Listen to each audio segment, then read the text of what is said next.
Ajuste fiscal.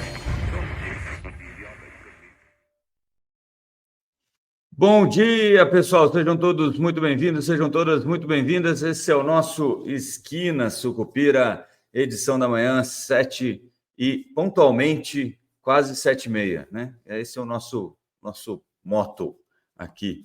O dia 2 de outubro, hoje, quinta-feira, comecinho de outubro, a gente vai falar sobre shutdown, falar sobre o número do ADP e como é que isso, né? Porque tem uma coisa tem a ver com a outra, né? O ADP ninguém leva muito em consideração lá nos Estados Unidos, é uma pesquisa sobre mercado de trabalho americano, mas como tem o shutdown, pode ser que amanhã a gente não tenha o payroll, que é sim o dado de emprego do mercado de trabalho americano, que mexe verdadeiramente com os mercados. Mas com o ADP de ontem, as coisas se movimentaram, talvez pela falta de perspectiva sobre o que vai acontecer com o payroll em função do shutdown. Vamos falar rapidinho sobre o shutdown. Vamos falar também sobre o nosso querido Trator Lira, né? O rei Arthur, que quem é rei não perde a majestade, né? Aprovou a isenção de IR para quem ganha até R$5.000 sem nenhuma mudança no texto que ele tinha apresentado, no relatório que ele apresentou, por unanimidade, amigo. 493 votos favoráveis e uma pessoa que não votou, que estava no artigo 17, 494 contáveis, mais 493 a favor, de 513, lembrem-se, né? É praticamente uma unanimidade unânime, no sentido de todos os deputados terem votado a favor, o que mostra que o Arthur Lira realmente tem a Câmara na mão, amigo. A oposição foi toda junto, o pessoal ameaçou fazer uma coisa ou outra, Arthur Lira chamou todo mundo na chincha, conversou com todo mundo e sabe-se lá como ele consegue performar essas mágicas aí. Eu sei que, né, o pessoal vai ter que conversar com o Renan Calheiros lá do outro lado agora. Mas falaremos sobre isso depois também, sobre... a gente faz aquele giro dos mercados. De qualquer maneira, deixa eu dar bom dia para quem já está por aqui. Aliás, quero até lembrar, cadê o chat que sumiu? O chat, gente, eu falo chat, não chat, que nem o pessoal fala. O Wilson fica me corrigindo quando eu falo chat, que é da vida pregressa do inglês que eu aprendi e era chat. Então, chat será. Vamos lá, nossa querida Maria Lúcia, inscrevam-se, curtam, compartilhem, comentem, tornem-se membros do canal no YouTube ou no Substack. Ô Maria, eu estava hoje, você acredita? Eu fui ver esse negócio que você tinha falado que a Maria Flor tinha deixado um dinheiro com você. Maria Flor, para quem não sabe, nos acompanha, uma das Podriguetes, segundo a Maria Lúcia, e a Maria Flor está morando nos Estados Unidos e disse que seria complicado para ela ser assinante, etc. e tal. Vocês já viram nos comentários aqui. E ela deixou um dinheiro. Olha como são as coisas. As duas não se conheciam. A Maria Flor, eu acho, a Maria Flor estava no Rio, a mãe dela mora no Rio, alguma coisa assim. O pouco que eu sei, né, sobre algumas pessoas. E a Maria Lúcia também mora no Rio, nossa jogadora de futebol. Eles se encontraram-se a si próprias em um evento fechado para Rodrigues, que hoje já conta com um fã-clube enorme, imenso, de 2 pessoas. E aí, conversa vai, conversa vem, a Maria Flor deixou uma grana com a Maria Lúcia para que fosse, então, repassado para este programa, que é o nosso Esquina Sucupira. Então, meu muitíssimo obrigado, Maria Lúcia, e, obviamente, meu muitíssimo obrigado para a Maria Flor, né, as duas Marias, porque é interessante, né, quando a gente vai criando laços dessa forma, né? São laços fracos, mas são laços bons, porque eles acabam que a gente vai, como é que se diz? Vai aumentando o nosso círculo de amizades e assim a gente vai aumentando a nossa visão sobre a vida. Bom, a Maria Lúcia aqui, bom dia, seja bem-vindo Pedro Ávila, que já vai falar com a gente aqui, que é o principal assunto deste programa, a inadimplência no setor rural e como isso afeta o resultado do Banco do Brasil. E a gente vai ver que tem alguns outros problemas além da inadimplência rural com o Banco do Brasil. Pedro Ávila, que é o nosso querido analista da Varus Research. Inclusive, eu comentava com ele antes de entrar no ar, se você gosta desse assunto, né, se você gosta do assunto Bolsa de Valores, análise de empresas, vale a pena dar uma olhada lá na Varus Research. O Pedro me passou o relatório para eu dar uma olhada antes e eu acabei de falar para ele, muito positivamente impressionado com a qualidade do serviço que eles fazem e com o didatismo, né, que tem nos relatórios, né? Acessível, fácil de compreender. Claro, é um assunto complexo, né? Valuation e entender os meandros contábeis das empresas, mas se tem um jeito de ficar mais fácil, eu acho que é o que eles estão fazendo por lá. Nossa querida Maria Lúcia dizendo que é um early bird mesmo. Eu acho que você está quase junto comigo aqui, hein? Letícia Vardasca Lima, bom dia, Mr. R, Sucupirados. Letícia, inclusive, me deixou uma pergunta aqui. Está comigo, viu, Letícia? Vou fazer para o Pedro. Eu acho que é mais um comentário do que uma pergunta, mas eu lerei aqui no ar muito em breve. A Letícia quer a ficha de inscrição para entrar no fã-clube. Marina Flor, desculpa. Marina, desculpa, Maria Lúcia, porque é Maria e coisa, eu sempre confundo. Cleiton Kleber, bom dia. Letícia, tem também o clube de membros aqui, viu? Tô de olho. Tem pegadinha nesse R, Cleiton? Acho que não, sabia? Eu acho que tá bem tranquilo. Tá aqui a Maria falando da Marina. Desculpa, Marina, esqueci. Não esqueci, me confundi, tá? Mas vamos lá. Vou chamar o Pedro Ávila aqui da nossa Varus Research para a gente falar sobre a inadimplência rural, que disparou, né? Tem um número que saiu agora do Banco Central, que circulou na internet, eu até brinquei com isso no Twitter, peguei um print do nosso querido João Braga, no qual ele escrevia, ENCO, que é o fundo, a asset, que ele toca para o pessoal não roubar os dados dele, mas eu peguei de outra pessoa, aqui sem ENCO escrito no gráfico, só para mostrar para vocês, esse aqui do meu lado, aqui assim, aqui, o NPL em 90 dias, que é o Non-Performing Loan de 90 dias, que é inadimplência, gente, de 90 dias. E aí você olha aí para o finalzinho aqui, são os últimos meses, até julho de 2025, e a curva deixa de ser curva para ser um lançamento da SpaceX, né, do nosso querido Elon Musk, né, subindo direto em direção ao céu. E eu acho até que já posso ler aqui o comentário, antes de colocar o Pedro Ávila no ar, ler o comentário da nossa querida Letícia, que me mandou o seguinte recado. Não sei se você vai gravar ou se vai ser ao vivo a entrevista sobre inadimplência do agronegócio, mas queria fazer uma observação / pergunta que me chateia sobre isso. É rotina no banco receber um fazendeiro que tem dinheiro para tocar a fazenda, pega empréstimo rural subsidiado e, olha, gente, eu vou falar que já essa parte aqui eu concordo 100%. Viu? E aplica imediatamente. Ele pega o dinheiro e é como se ele faz do carry trade interno, né? Um carry trade rural. Ele vai lá, pega um crédito subsidiado a 5%, 6% ao ano e aplica esse dinheiro a 15%, 20%, dependendo de onde ele achar, né? Então, ele ganha um dinheiro grátis aqui, do contribuinte brasileiro, tá? Quem faz isso? Não estou falando que é todo fazendeiro, que é todo como é que a gente fala? Que é todo o proprietário rural, que é todo o empresário rural, né? No próximo ano, o banco faz inúmeras opções de prorrogação, e a gente vai falar sobre isso com o Pedro. Inúmeras opções de prorrogação de dívidas, por exemplo, em que o fazendeiro tem receita para pagar, mas prefere prorrogar todos os anos. Aí pega novo financiamento, porque sabe que no próximo ano ele prorroga novamente. Receita ele tem para fazer o custeio, mas aí ele trabalha esse dinheiro novo.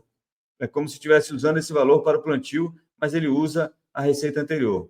Isso, para mim, é uma imoralidade, sinceramente. Pode ser legal, né, no sentido de estar dentro da lei, mas é imoral e eu acho que deveria haver mecanismos para barrar essa forma dissimulada de trabalhar. Ingenuidade minha, porque a bancada é grande, está falando aqui da bancada rural no Congresso Nacional, mas essa situação deveria ser sempre exposta. Obrigada. Letícia, eu concordo com você em gênero, número e grau. Só quero fazer um pequenino uma pequenina modulação aqui. Obviamente, não são todos os fazendeiros que fazem isso, até porque você precisa ter, embora o pessoal do rural tenha um apetite a risco razoável, viu, gente? Mas não é todo mundo que faz, obviamente. Mas tem gente que dá esse golpe mesmo. Bom, deixa eu chamar aqui o Pedro, para o Pedro falar um pouco com a gente sobre este assunto, que é... Ih, rapaz, agora ficou tudo bagunçado aqui. Onde está? Pedro, agora sim. Pedro, deixa eu só tirar essa imagem aqui do ar, essa imagem tenebrosa do NPL 90 dias, para a gente poder conversar um pouquinho. Antes de mais nada, meu cordial bom dia para você, Pedro. Nosso Pedro Ávila, da Varus Research, analista da Varus. Analista especialista em Banco do Brasil agora. Bom dia, Rodrigo, tudo bem? Hoje eu trouxe até uns estagiários aí, vocês podem ver no fundo. Olá. Rapaz, você sabe que eu ganhei não, né? Minha filha ganhou um gato, tem uns 2, 3 meses que está aqui em casa. É um filhote, e eu descobri que é muito diferente de cachorro, obviamente, que eu tinha um preconceito danado com gato. Sou de outra geração, né? Geração de quem tinha cachorro. Mas minha filha queria muito um gato, mas eu descobri que é arteiro também, filhote, né? Eles fazem Sim, bastante bagunça também. Não morde muitas coisas, assim, móvel, mas fio. Por exemplo, agora eu tenho que tirar ele aqui do ambiente, senão ele derruba minha câmera. É um negócio surreal. sim, é que são dois, apareceram abandonados aí, acabei pegando e ficam comigo aqui no escritório. Mas daqui a pouco dorme, tá? Já tá quase na hora de dormir. Ah, bom. Tem uma dormida. Gato que tem vida boa mesmo. Mas vamos É, lá. Mas vamos lá, Pedro. Eu até te chamei justamente por causa desse número que eu estava te mostrando antes, que é uma disparada, não é nem o número em si, mas é o número preocupa, obviamente, mas como a tendência, de repente, mudou com uma força gravíssima, né? Assim, de repente empinou a curva e a inadimplência maior que 90 dias subiu desesperadamente, esse é o número do Banco Central para todo o mercado de crédito rural. E aí eu queria que você, partindo desse princípio mais macro, trouxesse isso para o Banco do Brasil e como que isso deve afetar o resultado do Banco do Brasil, que já veio ruim em função também da inadimplência rural. perfeito. Você consegue voltar com o gráfico na tela? Eu acho esse Claro. gráfico muito interessante, que ele mostra muito mais do que inadimplência água. Eu acho que o que ele principalmente mostra é como que funciona o crédito ao agro no Brasil. É, a gente vê esse aumento assim repentino em 3, 4 meses. E por que isso acontece? Porque no crédito rural há um instrumento que se chama você pode prorrogar o crédito.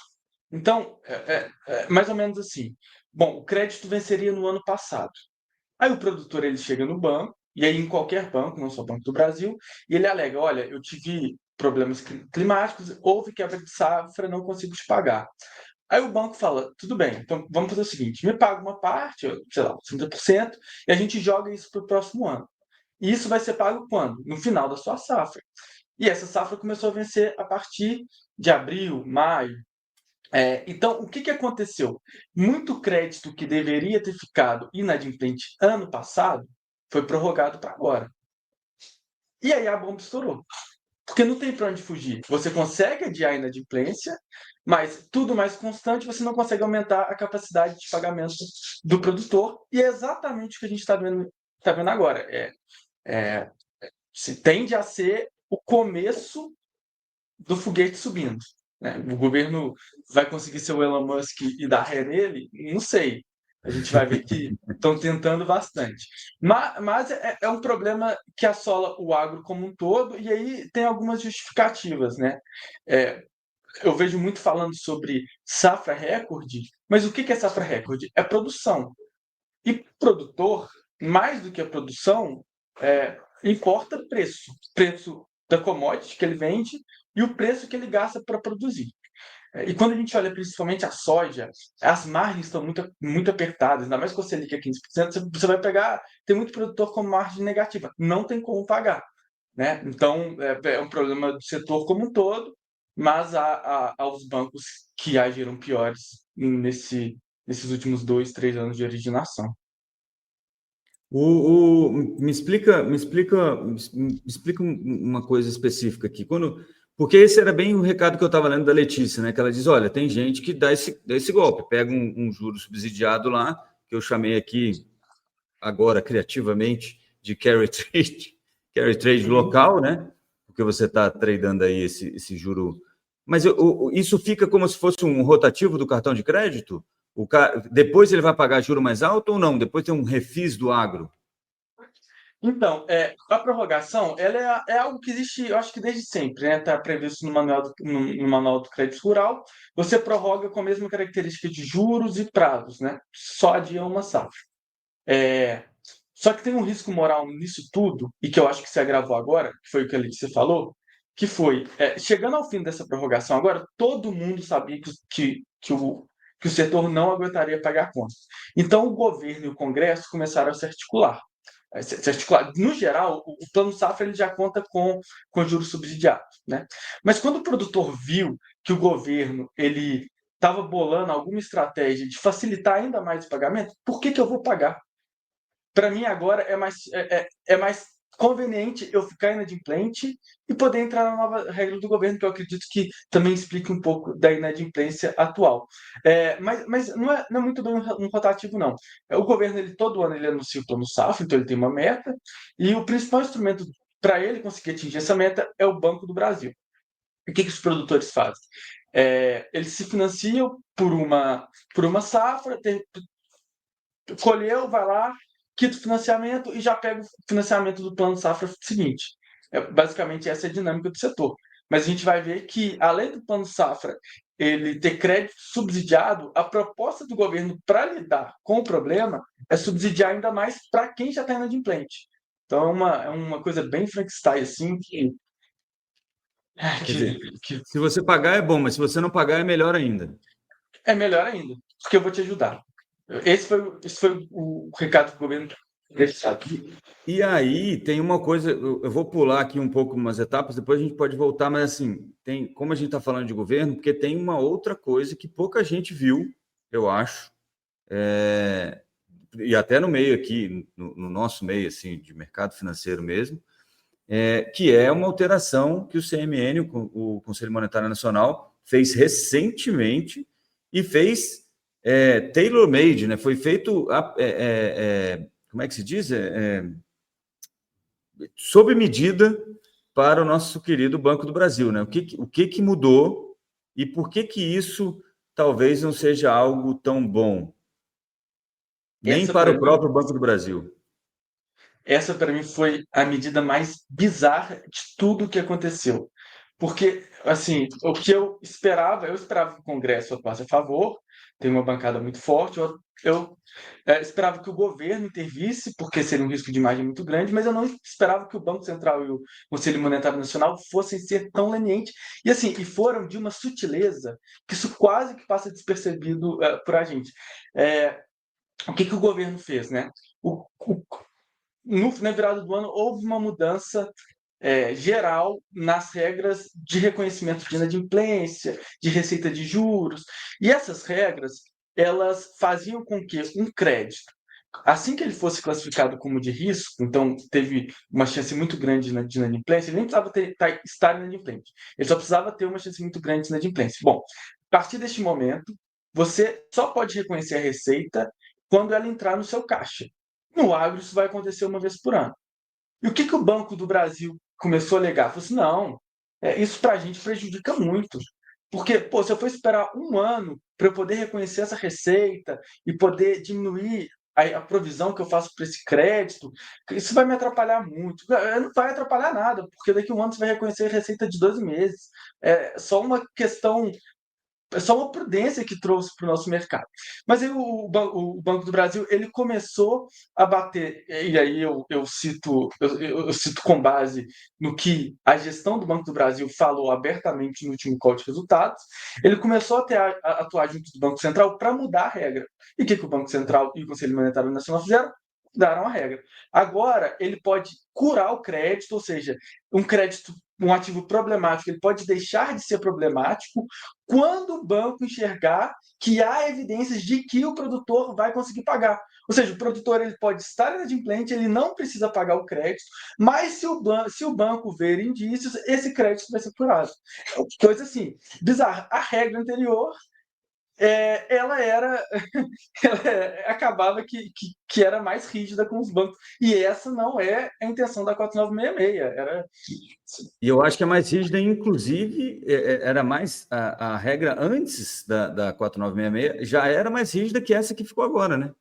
No fim das contas, você fez um movimento que era um movimento que deixou mais rígido, e era até uma discussão, né? Que a gente, para quem não acompanhou, tinha uma discussão no mercado financeiro, não, isso vai prejudicar o balanço que a gente está vendo nos bancos agora, mas é só um ajuste, nos próximos trimestres as coisas tem uma normalizam-se, né? O Banco do Brasil não teve essa normalização e ainda fez com que o Banco Central aceita, porque assim, o CMN, só para explicar para o pessoal aqui, o CMN tem 3 votos.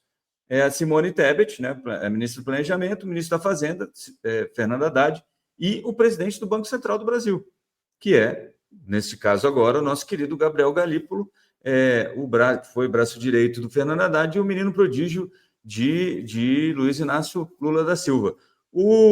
E o Banco Central topou esse negócio, que é uma regra prudencial, que é uma regra para que o banco não corra muito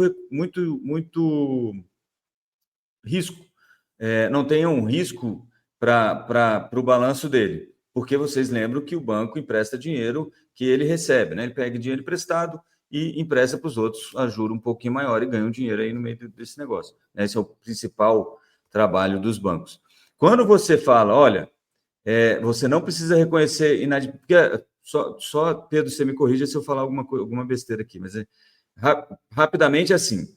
Se eu tenho um cara que não está pagando há mais de X dias, 90 dias, que era esse gráfico que a gente estava vendo, eu falo, olha, esse dinheiro que eu estava esperando receber dele, eu não vou utilizar para nada e eu tenho que provisionar uma grana aqui para, como ele já estava contando com esse dinheiro antes, né, eu vou separar um dinheiro caso esse cara não me pague.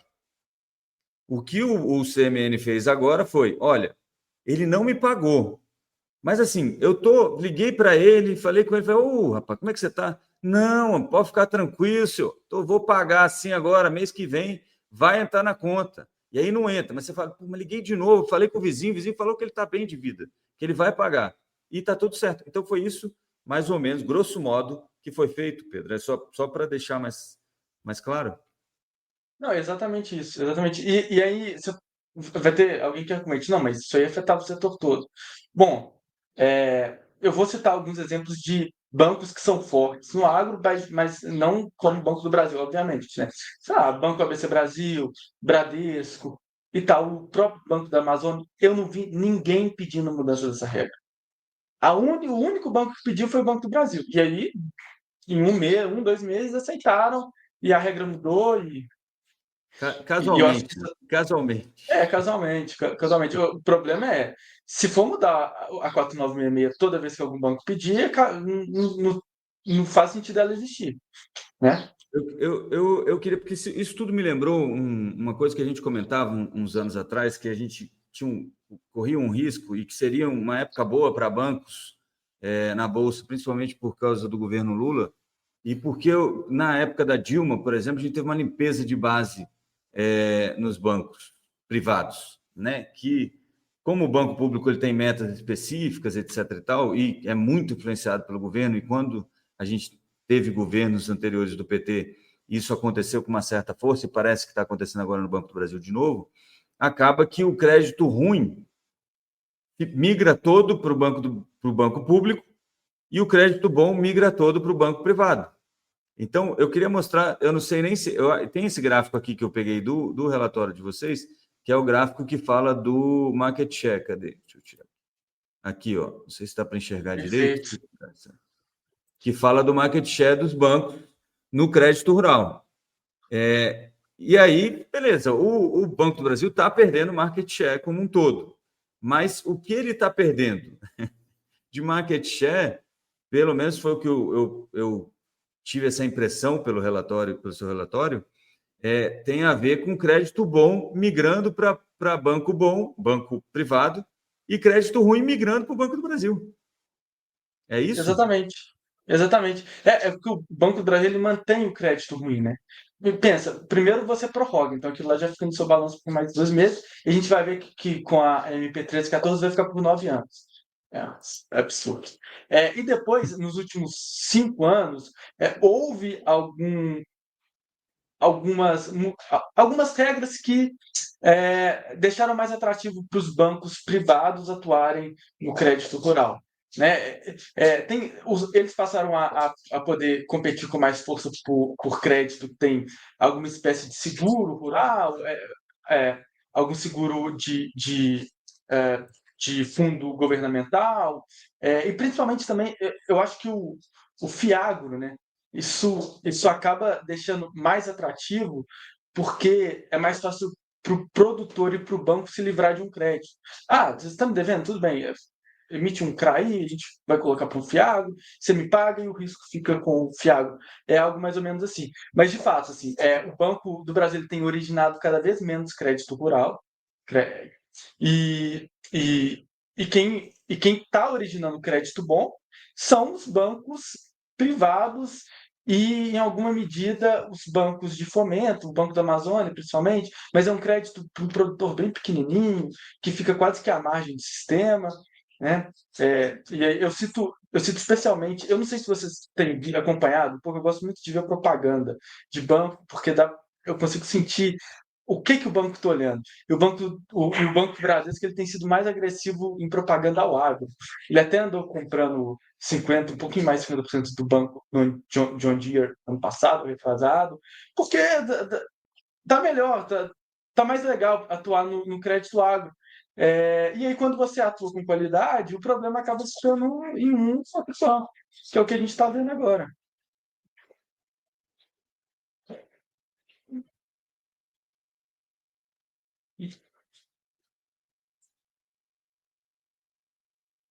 E, Rodrigo, só te interromper, eu Eu não estou tô mudo, né? escutando. Eu fiquei mudo, desculpa, eu Ah, fiquei mudo. Foi o meu ah, microfone aqui, desculpa. Mas eu falava o seguinte: tem um problema de agro geral, né? De inadimplência, de liquidez mesmo. De liquidez, assim que eu digo, de solvência, né? Não é liquidez. Mas a carteira de agro do Banco do Brasil, ela está especificamente mais complicada, né? E aí eu que tem um outro gráfico também do seu relatório que eu queria colocar aqui, ó, que é esse aqui, que fala um pouquinho aí sobre essa parte de operações prorrogadas e não prorrogadas, que é o problema de fundo que a gente tem é esse, né? O cara não paga, aí o banco prorroga essa dívida, né? Ah, não, tudo bem, não paga agora, que está dentro daquilo que a Letícia antecipou para a gente naquele comentário. Então, o banco, o cara não paga, ele prorroga e o banco começa a ficar com uma situação meio complexa. E aqui, esse gráfico, eu só queria deixar claro para vocês, ele começa em março de 2017. E o percentual de carteira prorrogada na época está aqui próximo dos 4%. Chegou a bater 8, 10 aqui em 2020, e a gente está falando da pandemia, e depois volta aqui para casa dos 4, 5. Eis que de 2024 para cá, esse negócio disparou aí para quase 16% já, né, do crédito. É isso, né, Pedro? é isso, é isso. Foi uma criação muito expressiva de carteira prorrogada, que começou a vencer no último trimestre, que foi quando a gente viu o resultado do Banco do Brasil cair muito, e não tem hora para acabar, porque a cada trimestre o banco tem continuado a criar uma carteira prorrogada muito grande. O que o Manual do Crédito Rural ele dizia era que você só pode fazer a prorrogação uma vez. Então, a partir da segunda, seu crédito ele tem que ficar inadimplente, né? Mas era o que ele dizia, porque o problema é tão grande, e aí a gente vai voltar um pouco no governo, que o governo ele despachou agora a MP 1314, que ele vai usar recursos do Tesouro Nacional, ali até 15 bi, a um crédito super barato, varia de 3 a 7% ao ano, Então, esse produtor que hoje está prorrogado, ele vai poder fazer uma espécie de uma nova prorrogação, fasear o pagamento em 9 anos, sendo o primeiro ano de carência. Então, você vai matar o problema agora, É o né? refis. Mas você vai. Como se fosse, só que você vai jogar ele para frente. Mas significa que daqui 9 anos vai haver um problema muito grande? Não sei. Não sei. Por quê? É, é quase que uma súplica do governo, assim, vamos esperar, porque em 9 anos muita coisa muda, vai que o preço da soja dispara, todo mundo consegue recompor a capacidade de pagamento. Agora, a questão é, o produtor, ele vai ter algum incentivo para pagar? Eu destaco, essa fala para mim ficou muito clara do CFO do Banco do Brasil no último call, que ele falou assim, não, a partir dessa safra a gente está sendo mais rígido nas nossas garantias, a gente está originando com alienação fiduciária de terra, ou seja, então antes não fazia, né? Então antes, e aí isso também explica um pouco por que o crédito ruim foi com o Banco do Brasil. Porque no banco privado, se ele não pagasse, ele perdia a terra. No Banco do Brasil, não. Qual que era o tipo de garantia que o Banco do Brasil tinha? Era a garantia da própria produção. Então, como que o Banco do Brasil chega lá no fazendeiro e fala assim, olha, me dá sua saca de soja aqui, que agora ela é minha. O banco não tem nem capacidade de armazenar isso. Não vai acontecer, né? Né? E, Então, e até é agora, um contrassenso, porque a inadimplência dele está justamente porque a safra foi ruim, né? Em exato. tese. Exato. Se você não consegue armazenar, quem for comprar de você, meu amigo, vai pagar um preço a metade do valor que ele pagaria para um produtor normal, porque ele sabe que você está desesperado para vender. É, E aí, por que eu falo isso? Porque, beleza, você vai prorrogar por 9 anos. Mas e se ele não te pagar? O que vai acontecer? Essa nova prorrogação vai vir com uma garantia mais forte? Você vai obrigar a ter uma garantia de alienação fiduciária? Porque, para mim, o problema ele é um pouco da capacidade do produtor também, mas também um pouco de não ter incentivo para você pagar, né? A gente sabe que acontece muita fraude em questão de quando a garantia não é forte, né? Você passa a produção para o nome de alguém, o maquinário para o nome de alguém, e a hora que você chega para tomar garantia não tem nada, né? Vamos ver o que vai acontecer. E essa MP 1314, ela é só a ponta do iceberg. Tem um projeto de lei tramitando, já foi aprovado no Congresso, agora está no Senado, e esse projeto é para destinar 30 bi do Fundo Social do Pré-Sal, também a juros subsidiados, também para poder ajudar o produtor que tá em dificuldade. E esse projeto ele já vem desde o ano passado. Então, você vê por que não tem ninguém pagando, né? Eu falo do refis justamente por causa disso, porque eu lembro, eu conheço alguns comerciantes, mas eu lembro de uma conversa que a gente teve eu estava com uma pessoa que eu conheço, ela falava assim, não, mas é porque eu tenho essa dívida com a Receita aqui, não sei o quê. Eu falei, não, mas a gente faz isso, faz aquilo, paga aqui. Daí ele falou, não vou pagar isso, eu vou esperar daqui, final do ano, o governo lança um refis, e aí isso aí vira pó, em 300 parcelas, eu pago as 2 primeiras e ganho mais um ano para ficar sem pagar isso, e depois no outro ano eu faço o refis do refis, e assim vai, né? Então por isso que eu chamei Exatamente. de refis. Eu acho que é um mecanismo parecido, né? E é um mecanismo que ele é acentuado nos governos do PT, tanto que começou o governo, né, se o pessoal tiver a memória mais fresca, em 2023, com essa história tinha um nome específico que o Haddad tinha falado, mas era justamente para quem estava inadimplente com crédito, ter, inclusive, se fosse crédito pequeno, a inadimplência, ela era zerada automaticamente, era pronto, não precisa pagar Era mais. o desenrola, né? O desenrola. Perfeito, Pedro. É. Muitíssimo Não, obrigado. assim, é, é difícil falar isso, né? Mas vamos lá. Se fosse um país sério, o que o Banco do Brasil teria que fazer é o seguinte, galera, ó, deu ruim, eu vou fazer um impairment dessa carteira prorrogada, sei lá, 70 bi, vou dar baixa em 40, isso vai passar para o meu resultado esse ano, mas daqui para frente zerou. Revi meu processo de crédito, a situação é muito ruim, mas a gente tem patrimônio, acontece, assim, quase que um Black Swan, e daqui para frente, mas não é o que aconteceu, né? Você vai continuar impactando sim no seu resultado por uma década. E só Deus sabe o que isso pode virar lá em Mas para o 2032. acionista, e aí é uma coisa que eu notei no seu relatório, que assim, a gente está olhando daqui, como acionista, analista ou interessado em Banco do Brasil, tem uma preocupação que a Maria Lúcia colocou aqui, se isso afeta o correntista, né? O cliente Banco do Brasil. Eu acho que não por enquanto, né? Demora muito, isso é um problema que tem que ficar muito grave ainda, mas para o acionista, isso tem um efeito quase que de zero, né? Já no próximo resultado a gente vai ver, no outro, mas não é só o crédito ruim no agro, não é isso, Pedro? Tem outras coisas no balanço do Banco do Brasil, para esse pessoal que está comprando agora na baixa, porque lembra que Petrobras foi a 5 e agora está não sei quanto.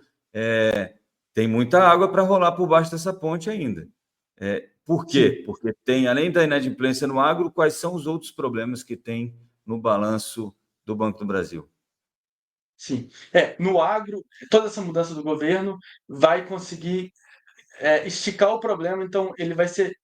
O pico dele vai ser menor agora, apesar de vai afetar muito por alguns trimestres o resultado. Agora, outros pontos que nós mapeamos, vamos lá, o Banco do Brasil ele tem dois instrumentos de capital que nos próximos 3, 4 anos ele vai ter que zerar, e isso vai impactar o Basileia dele, o que vai permitir com que ele distribua menos proventos. Então, para o investidor que olha dividendos, eu acho que seria bom olhar esses pontos aí do capital dele que vai mudar. Tem o Banco Patagônia na Argentina, que pouca gente dá atenção para ele. O Banco Patagônia é um banco argentino, sei lá, oitavo banco argentino que o Banco do Brasil tem já há alguns anos. E esse banco ele tem uma posição de tesouraria muito forte em dólar. Então, quando a gente vê aquela maxi desvalorização do dólar no governo Milei, maxi desvalorização do peso no governo Milei, o Banco Patagônia, ele, assim, o resultado dele cresceu muito.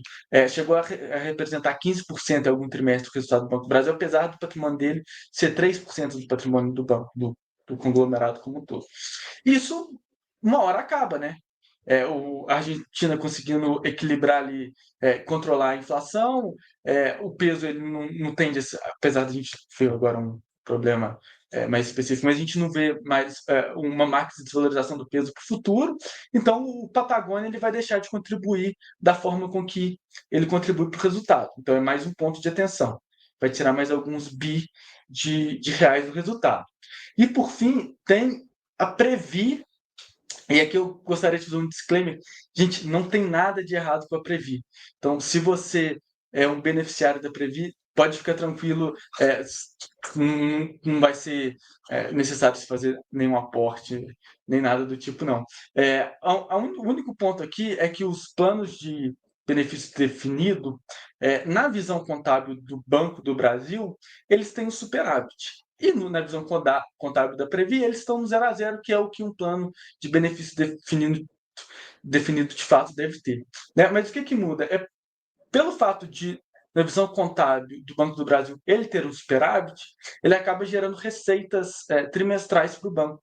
São receitas que não têm efeito caixa, né? Isso aí dá mais ou menos 1 bi por trimestre de reais, mas que na nossa visão o cálculo da Previ faz mais sentido.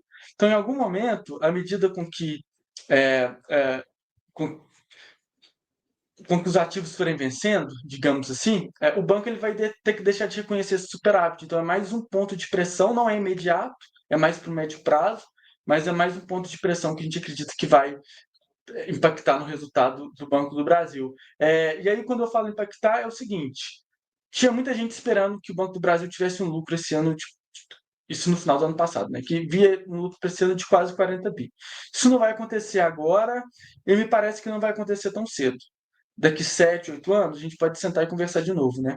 Mas impactar é no sentido do banco, ele vai continuar tendo lucro bilionário, o correntista não corre nenhum risco, mais o nível de retorno que ele pode entregar para o acionista. Né? Uma coisa é você querer investir no Banco do Brasil com ele tendo ROI de 20%, outra coisa é você querer investir com ele tendo um ROI de 13%, 14%. Hoje, a precificação de mercado, você consegue me dizer mais ou menos o que o pessoal está vendo na média, né, Atas? Tem aí a 20, tá 21, eu acho, a ação do Banco do Brasil. Esse é um preço que para você parece que está de acordo com esse cenário que você está vendo, ou não? Devia estar um pouco mais caro, ou devia estar um pouco mais barata a ação? Sim, quando a gente começou a fazer o relatório, a gente precificou com um pico de inadimplência sem nenhuma intervenção do governo. Então, sem mudança da 4966, e aí o cenário era muito ruim, a ponto de que talvez a R$ 20 ainda estivesse caro, né? Mas aí, quando a gente olha toda essa mudança do governo, juros subsidiados, você vai poder alongar o problema. O mercado enxerga hoje 22, me parece que é um preço justo. Não digo que o banco ele vai ter facilidade nos próximos trimestres, que ele vai retomar o crescimento, que vai ser só uma marolinha o que está acontecendo agora, não é. Mas é porque 22 para o Banco do Brasil, perto de todo o fluxo de caixa que você tem daqui até a eternidade, que é um banco perene, é um preço justo, sim. Eu diria talvez até tem até alguma margem ali de crescimento. Né? O que sustenta o Banco do Brasil, quando o mercado mapeou todo esse problema que viria a acontecer, a posição short nele aumentou muito, chegou a bater recorde. Assim. Eu não lembro de cabeça, mas eu diria algo próximo de 15% do free float, que para Banco do Brasil é muito. Né? É Então, só, só fazendo um parênteses rapidinho, Pedro, só para explicar para o pessoal, a posição short é pessoas que estão vendidas no papel, isto é, apostando que o preço do papel vai cair. é isso. E fizeram o dever de casa muito bem, né? Porque previram o problema. Só que agora, com o governo intervindo, eu não sei se esse short sustenta a canetada. Assim. Então, o que a gente vê muita gente se desfazendo da posição. Pode trazer algum alívio para a ação no curto prazo também. Mas não teve um short squeeze por causa disso, né? Não teve. Não teve um movimento contrário muito forte. Agora, uma coisa, eu não vou. Esse é só um comentário meu, Pedro. Você não precisa se comprometer com isso, porque isso pode trazer mais problemas para você. Mas o que eu sempre acho interessante, né, é como o papel se movimentou antes da mudança da CMN, essas coisas que acontecem no Brasil e que são coincidências incríveis, né? Que às vezes parece, até deixa a gente até ficar pensando em coisas como, será que não tinha um pessoal que já sabia que isso ia acontecer antes, né? Mas aí vou deixar isso só como pensamento para o pessoal que acompanha aqui a gente. Ô Pedro, eu queria agradecer muitíssimo você, já ocupei muito seu tempo, falei que ia ser uns 15, 20 minutos, a gente está 40 minutos no ar já. Eu falaria mais, tinha mais coisa aqui que eu tinha separado, mas também eu tenho que, né? Senão o pessoal lá da Varas vai querer que eu meie os pagamentos aí. Mas muitíssimo obrigado de verdade por ceder esse espaço para a gente aí e parabéns de novo pelo trabalho. Achei incrível o relatório, de verdade. Não, obrigado pelas palavras. Assim, fico à disposição, tá? O dia que você quiser, é um prazer. Eu adoro falar de banco, adoro falar de Banco do Brasil, então estou sempre à disposição para poder contribuir com vocês. É isso. Obrigadíssimo, Pedro. Até a próxima. Obrigado, Rodrigo. Até. Bom, vamos lá, gente. Vou continuar aqui. Agora vamos falar rapidinho sobre shutdown nos Estados Unidos.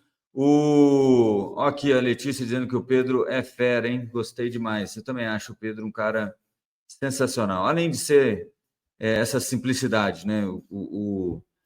Consegue traduzir raciocínios complexos. Isso é interessantíssimo.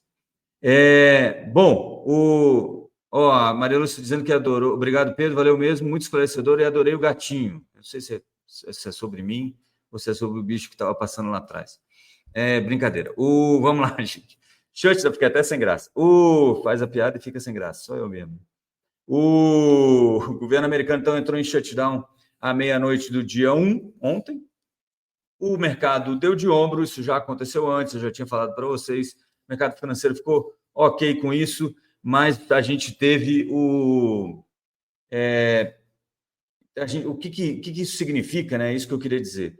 por exemplo, o payroll agora na sexta-feira, que está marcado para amanhã, talvez a gente não conheça o payroll, que é o relatório de emprego mais importante aí dos Estados Unidos, o relatório de emprego que baliza as apostas nos juros, né? Que já tem apostas mais fortes de corte de juros em função não só do shutdown, e aí tem uma coisa que é contrária, é contraintuitivo um pouco, né?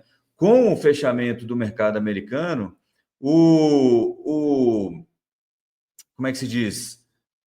O PIB norte-americano pode ter uma quedinha aí de 0,1% a 0,4% anual, segundo alguns bancos, alguns analistas por aí que eu acabei vendo, né? Depende do tempo que isso dura, né? Se durar mais de 2 semanas, principalmente, aí você começa a ter um impacto no PIB real. E qual vai ser, né? Depois de 2 semanas, quanto tempo vai ficar em shutdown? Da última vez, em 2019, 34, 35 dias, se não me falha a memória, foi o tempo que o governo americano ficou sem poder gastar com despesas discricionárias. Isso que é o shutdown. Os serviços não essenciais, aquilo que não é dinheiro carimbado no orçamento americano, não pode ser gasto até que o governo resolva o orçamento. E qual é o problema do orçamento? O orçamento tem cortes que os democratas, né, partido de oposição aí ao presidente Trump, discordam. Entre eles, o Medicaid, que é uma espécie de plano de saúde subsidiado pelo governo, que vai ter um corte razoável e que vai ter regras mais rígidas. E, por isso, então, vai economizar dinheiro para o governo. E os democratas acham que isso não devia ser feito da magnitude que está sendo feito, ou não deveria ser feito de qualquer maneira, né? At all, como diriam os ingleses. Calma aí que eu recebi um recado aqui, ó.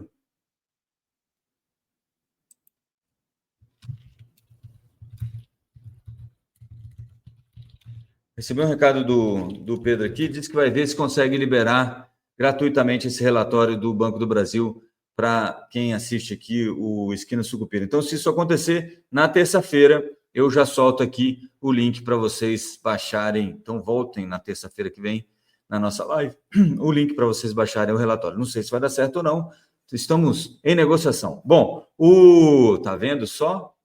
Esquina Sucupira, olha aí. Quem diria? Aliás, um dia o Pedro está falando que vai falar com o Leandro, e já me dá notícias. O Leandro é o fundador da Varus Research.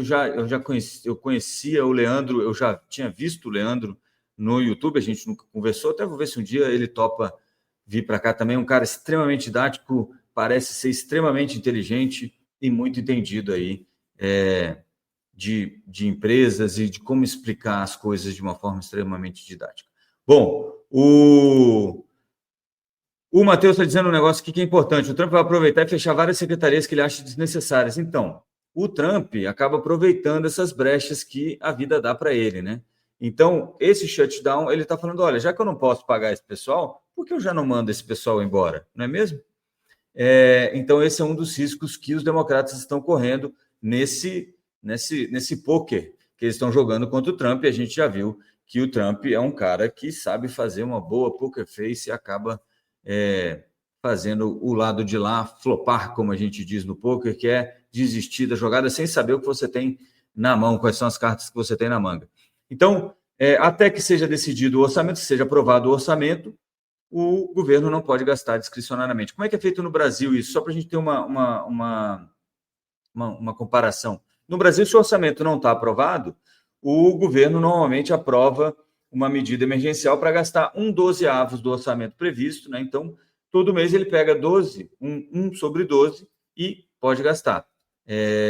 Lá nos Estados Unidos, né? E o Congresso, em tese, não deveria ter recesso, mas como é o Brasil, a gente dá um jeitinho, o Congresso tem recesso mesmo não estando com o orçamento aprovado. Lá nos Estados Unidos, não. Se chegar na hora de votar a data de votar o orçamento, que é 30 de setembro, a data limite, e isso não tiver resolvido, ele não pode gastar com não pode efetuar esses gastos discricionários. Isso afeta várias secretarias e agências aí, como o nosso querido Matheus lembrou, e o Trump já está, como é que se diz, ameaçando mandar o pessoal embora.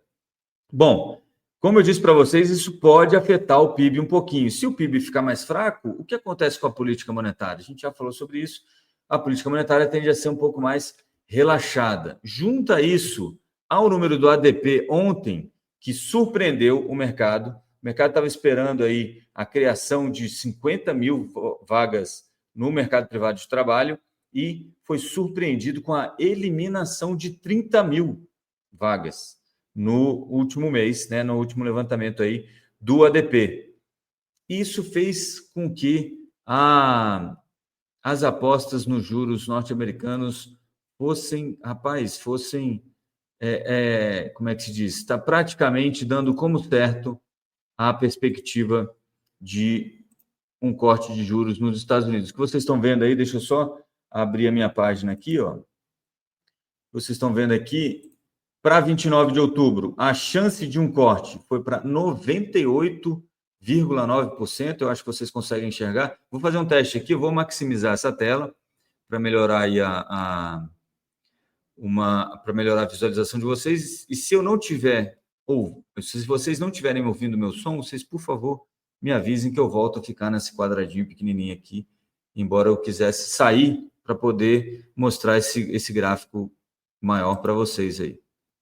Bom, então tem aqui, ó, 98,9% de chance de um corte na taxa de juros em outubro e em 10 de dezembro, que é a reunião seguinte do FOMC, a chance de um segundo corte está em 86,5%. Isso quer dizer o quê? Isso está dando como certo, né? Vocês me ouviram, né? O mercado está dando praticamente como certo dois cortes de juros nos Estados Unidos. Bom, e aí você fala, tá, mas então, se vai cortar lá, aqui facilita, e a gente pode, então, cortar juros por aqui, mas não foi o que aconteceu ontem. E por que não foi o que aconteceu ontem? Porque ontem o pessoal estava desconfiado se o Arthur Lira ainda era o trator que a gente conhecia ou não. Eis que, na votação do imposto de renda, da isenção de imposto de renda para quem ganha até R$5.000, Arthur Lira atropelou mais uma vez, né? Está aí o nosso querido Arthur Lira em pé, cumprimentando, eu não sei exatamente quem é, mas ele é apoiado na cadeira do nosso querido Hugo Mota, presidente da Câmara dos Deputados, e todo mundo que nem jogador de futebol falando coisas que ninguém pode saber, porque transparência é uma coisa que a gente preza muito no Brasil, né? A gente gosta que todo mundo saibam o que os políticos estão fazendo, né? Então, toda hora eles têm que ficar com a mão na boca, que nem jogador de futebol, porque tem alguma coisa que eles estão falando que nós, que pagamos os impostos, que pagamos os salários, não podemos saber. Não é mesmo? Por quê? Porque a gente não é inteligente o bastante, talvez. Talvez seja isso, né? Por isso que a gente precisa de um Estado gigantesco para tomar conta da gente. Bom, como é que ficou essa história do imposto de renda?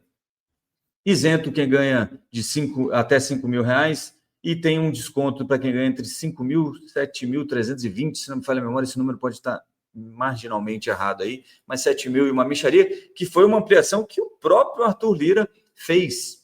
Ele mesmo canetou essa mudança no relatório dele. Arthur Lira, que foi o relator dessa medida na Câmara dos Deputados.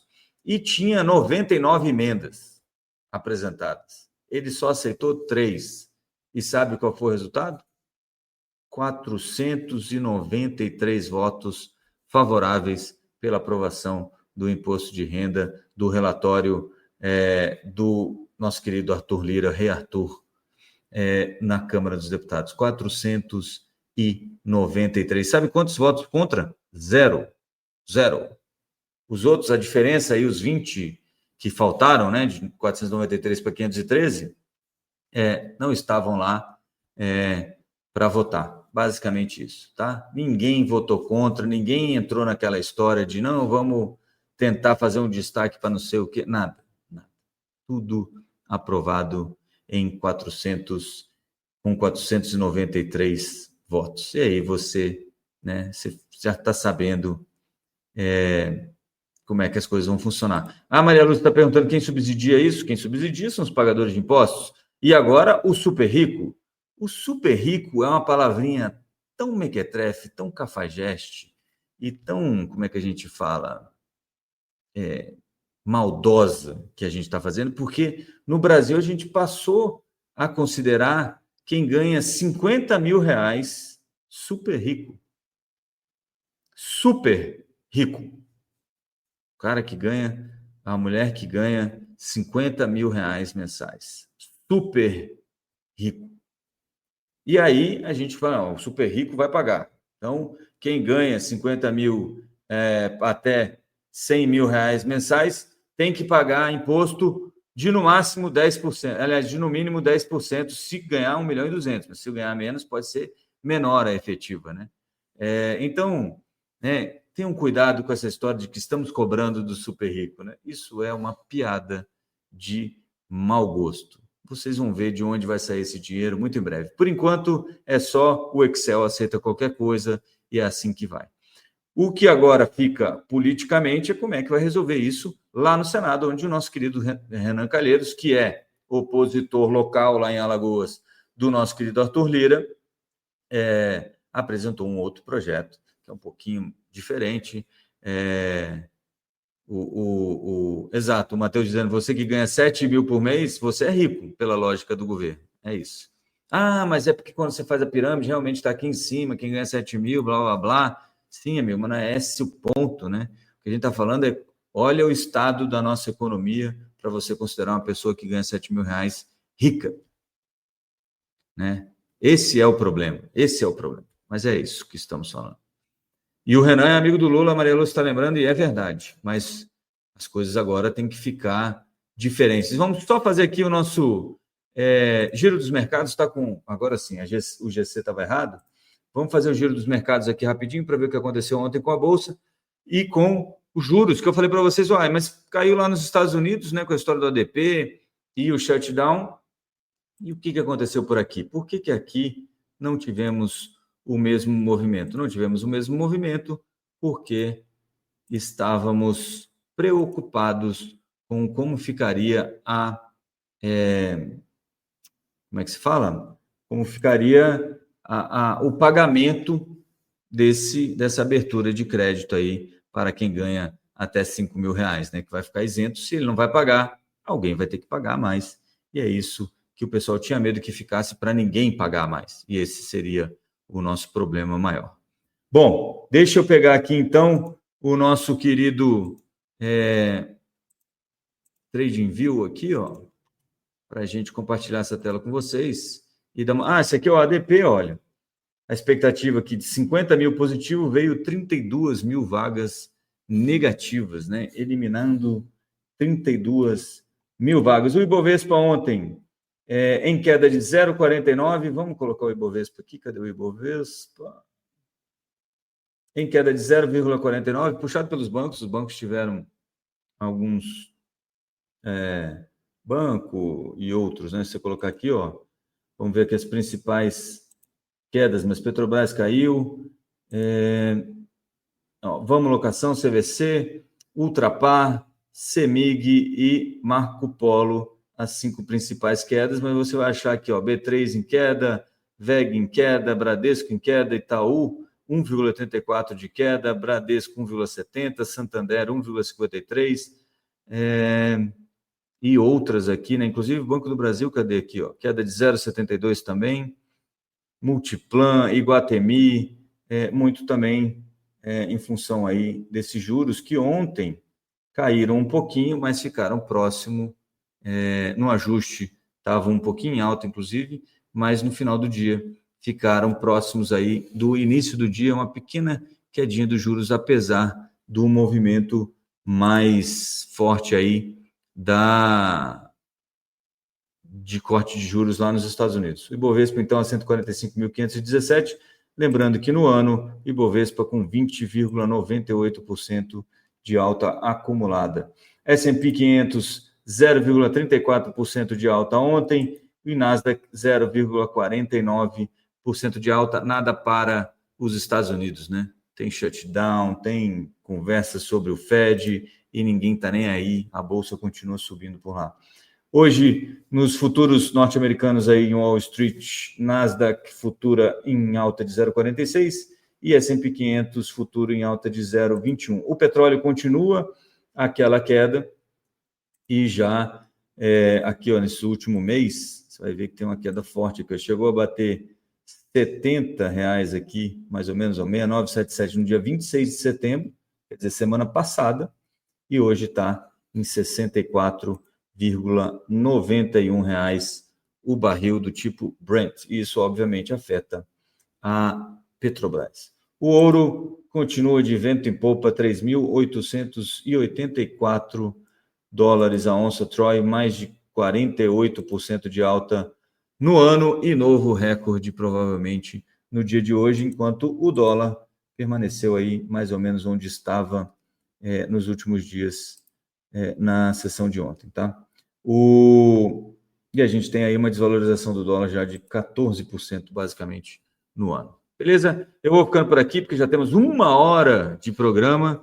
Lembrando a todos, aqueles que ainda não se inscreveram, inscrevam-se inscrevam-se no nosso canal, ative o sininho, deixa o like, tudo isso é importante para a gente. Se você quiser também contribuir financeiramente para o nosso programa, para a longevidade deste programa, depois que você se inscreve, aparece aí o Clube de Membros, tem uma tarifa mensal aí de até R$20, são 2 planos diferentes, e você pode também ajudar o nosso programa aqui via o esquinasucupira.substack.com também, lá no Substack, onde a gente coloca também as nossas newsletters, agora em menos quantidade, infelizmente, mas a gente está tentando bolar um esquema que não precise de 45 horas no dia para eu conseguir fazer essas newsletters também semanalmente, né? Também tem um superchat, o pessoal deixa também alguma ajuda aí pelo superchat, então, se você puder ajudar também, não se acanhe, ajude, por que não? E eu vou ficando por aqui, bons negócios a todos nessa quinta-feira, a gente se ouve amanhã no nosso Acorda Sucupira, e amanhã também tem, eu acho que o vaticinário de Sucupira, ou o balanço das carteiras. Bom, um dos dois sai amanhã. Beleza? Um abraço a todos, bons negócios mais uma vez, e avante Sucupira, segura o Banco do Brasil! Usaria a palavra haverá um sacrifício indiscutível. congelamento total de preço. Não é juro na mão de câmbio baixo. Quando você faz uma regra que você não consegue executar, você põe em risco o próprio arcabouço fiscal.